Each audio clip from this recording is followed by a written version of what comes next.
where they're picking up the pieces from their meltdown in May. Does Labour's lurch to the left really give their new leader a way back? In London, they have a new leader and their candidate's just been chosen. The Lib Dems don't want to be fourth again in the next mayoral election.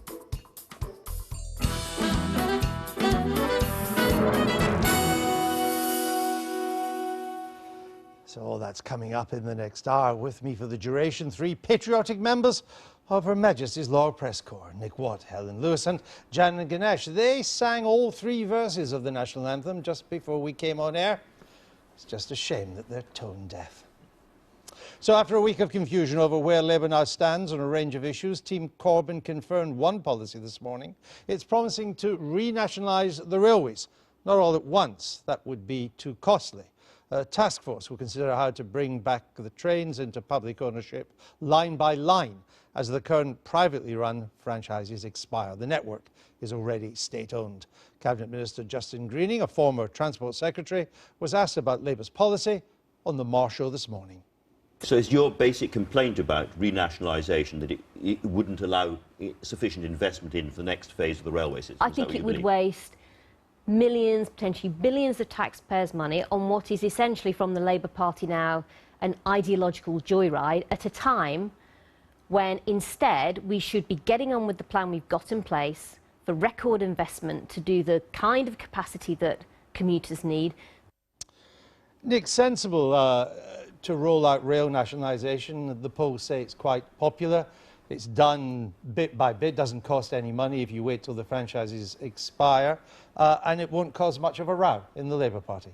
Yes, absolutely. And as you say, the opinion polls are very keen. We're all keen on this. For some reason, we have romantic views of British Rail, although it wasn't very romantic travelling on British Rail at the time. So yes, this would be something that would sail through the party conference, but there will be problems. I mean, for example, it'll be against European Union rules, competition rules in the European Union. You simply cannot say, we're going to give it to this state company. You would have to open it up to competition. So it would be difficult there, although Jeremy Corbyn has said he wants to remain in the European Union and he would like to campaign for change within. So he would obviously be making that argument. But I would just say to anyone who's going to be questioning Jeremy Corbyn about this, Jeremy Corbyn is an incredible train anorak. I followed him around the country during the leadership campaign. He knows an incredible amount and he's quite funny about it and quite self-effacing. So we'd all better do our homework if we're going to question about the railways. You're telling me he's the Michael Portillo of the Labour Party? Yes, I think he is, or maybe not travel quite as widely. We'll pause on that for the moment. All right, rail privatisation, there can be a lot of talk about that. It could take them at least till 2030. We need two Labour governments to do it.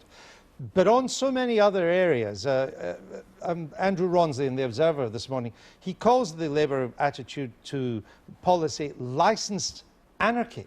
I mean, we are in for endless disputes within the Shadow Cabinet and between the Shadow Cabinet, the PLP and the wider Labour family, are we not? Oh, absolutely. And I think that the Jeremy Corbyn strategy is to try and take more things to party conference, try and get a direct mandate from Labour Party members and go past over the heads of the Parliamentary Labour Party, who, let's face it, only we think about 12 to 15 of them truly supported his leadership and backed it. And the remarkable thing about Mr Corbyn's leadership is it's two-sided. One is the almost total absence of support in the Parliamentary Party, balanced on the other hand by the huge majority he got from what you might call the rank and file Labour Party members. Yeah, and the rank and file is now almost entirely different to what it was 5 years ago. If you look at the people who have left, they tend to be on the right of the party. The people who joined under Ed Miliband tend to be on the left of the party. That 5-year process accelerated over the summer, and so the actual DNA of the Labour Party rank and file has been turned on its head in just the past few years. And it means that when he proposes something like rail nationalisation, no one sees the downside. Now, the downside is this.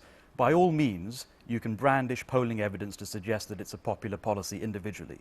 But an individually popular policy can still damage a party if it reinforces negative suspicions about that party. So when the Tories were banging on about Europe and crime in 2001 and 2005, everything they said was on its own terms very popular, but it fed the idea that these guys are reactionaries. And rail nationalisation feeds the idea that a Corbynite Labour Party believes the world peaked in 1977, that it's not licensed anarchy, it's licensed nostalgia. that dominates the party now. I think there's another thing as well, which is that the Labour Party's lost from moving on from its previous policy, which was that a state company would bid against private companies. Yes. It's lost its chance to say, well, actually, we've just taken a completely pragmatic look. It's the Tories who are being ideological because they re-privatised the East Coast Main Line, which was doing pretty well. So Labour was in a situation where it could have said, we'll just do whatever works. And the Tories are just committed to privatisation, and they've lost that. He has been forced, though, by the party establishment already to kowtow in one big area to the establishment line, which is, without conditions, to support our continued membership of the EU. Yes, absolutely, and you're going to be hearing from Charlie Falconer soon, who made clear that he would leave the shadow cabinet if that was not possible. It appears that Rosie Winterton, who has done the new chief whip, or the reappointed chief whip, who's done this incredible job of appointing shadow ministers, has essentially said to many of them, look, we need to form a front bench. You can carry on thinking what you think. So, for example, Jeremy Corbyn is passionately opposed to the renewal of the Trident nuclear deterrent. Most of the members of the defence team passionately support it. And the point that this makes is that the divisions within the Labour Party now are as deep as they were in the 1980s on things like defence, but there is no poison. So you had Hilary Benn, the Shadow Foreign Secretary, on the Andrew Marr show earlier today, saying he basically supports the post-war security architecture of the West over the last 50 years. Jeremy Corbyn completely disagrees with that, but Hilary Benn is just saying, well, I think this, and Jeremy thinks that. There will be a lot to cover. And we've had the first attack on Mr Corbyn from the left has taken place. That Arthur Scargill has told the Sunday Politics, our Yorkshire and Lincolnshire edition, that he isn't left-wing enough to lure people back to Labour. So there you are. If you're in that region, you can watch it. So, what a week. A man who's never been so much as a ministerial bag carrier has, after 32 years as a backbench MP, been catapulted from said backbenches to the top job in the Labour Party. Ellie Price has been watching every twist and turn. Jeremy Corbyn elected as leader of the Labour Party. It's been 1 week since you looked at me. Cocked your head to the side and said, fantastic mandate for changing Britain. Mr Corbyn. Mr Corbyn. Sunday morning, the work began. He needed a shadow cabinet, and it took a while. Late in the day, he announced he'd made his old friend and campaign mastermind John McDonnell the Shadow Chancellor, leaving some of his MPs surprised. We are getting news dripping through about the reshuffle. We have word that John McDonnell has been made Shadow Chancellor. Well, are you sure about that? Have you seen the criticism you're already getting? It was a long night for Jeremy Corbyn, who also announced the other big jobs, foreign and home affairs, had gone to men. On Monday, it transpired there were in fact more women than men on his front bench. I've been involved in shadow cabinet appointments and cabinet appointments before that haven't always gone to plan, so I understand when things don't go as smoothly as you'd like. But the result of it is a shadow cabinet with over half the members being women, drawn from across parties, people who've supported all four candidates in the leadership contest. And maybe the handling of it didn't bring that good result out, but I think that is something that Labour should be proud of. Later, he had his first meeting with MPs, the majority of whom hadn't voted for him. He was asked about his stance on the range of issues like Trident, Europe, and what colour poppy he'd wear to Remembrance Sunday. On Tuesday, and on much more familiar ground, Mr Corbyn gave a speech to the trade unions. Here he is. We have a job to do, to understand the process that's been going through at the moment in politics in Britain. Understand the levels of inequality that are there. But it was the events of that morning that dominated the headlines. Mr Corbyn, a committed Republican, went to the Battle of Britain Memorial with the other party leaders. Unlike them, though, he didn't sing the national anthem. And God Save the Queen Gate began. Morning, Jeremy. Nervous to sing the national anthem, Mr Corbyn. Morning. It carried on well into the next day, when Jeremy Corbyn, speaking to the BBC, was unclear about how he would act in the formal ceremony when he becomes a member of the Privy Council. Part of that involves kneeling before the Queen. Will you do that? I didn't know that was involved, actually, so we'll have to find out about it. OK? Jeremy Wednesday was also Prime Minister's questions, the Labour leader's first real test in Parliament. He promised a new approach and delivered. And I asked one from a woman called Marie. Paul, for example, says this very heartfelt question. I ask a question from Claire. It worked because it gave a new spirit to Prime Minister's questions. It changed the conventional format, which many people feel has become staid and rather boring. But it also made it very difficult for the Conservatives and for David Cameron to attack him, because they, and Cameron in particular, had to address the questions that Jeremy Corbyn was posing. And I think that that was both disarming and politically effective, and certainly made many people in the media perhaps look again at Jeremy Corbyn and reassess whether he was going to be quite the disaster that they predicted.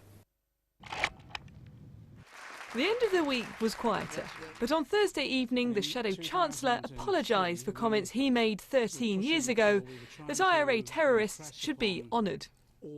If I gave offence, and I clearly have, from the bottom of my heart, I apologise. I apologise. Even some of Jeremy Corbyn's own supporters have told me that his PR operation could have been better. Now, you wouldn't know it, but this is Labour HQ, where there have been a number of personnel changes.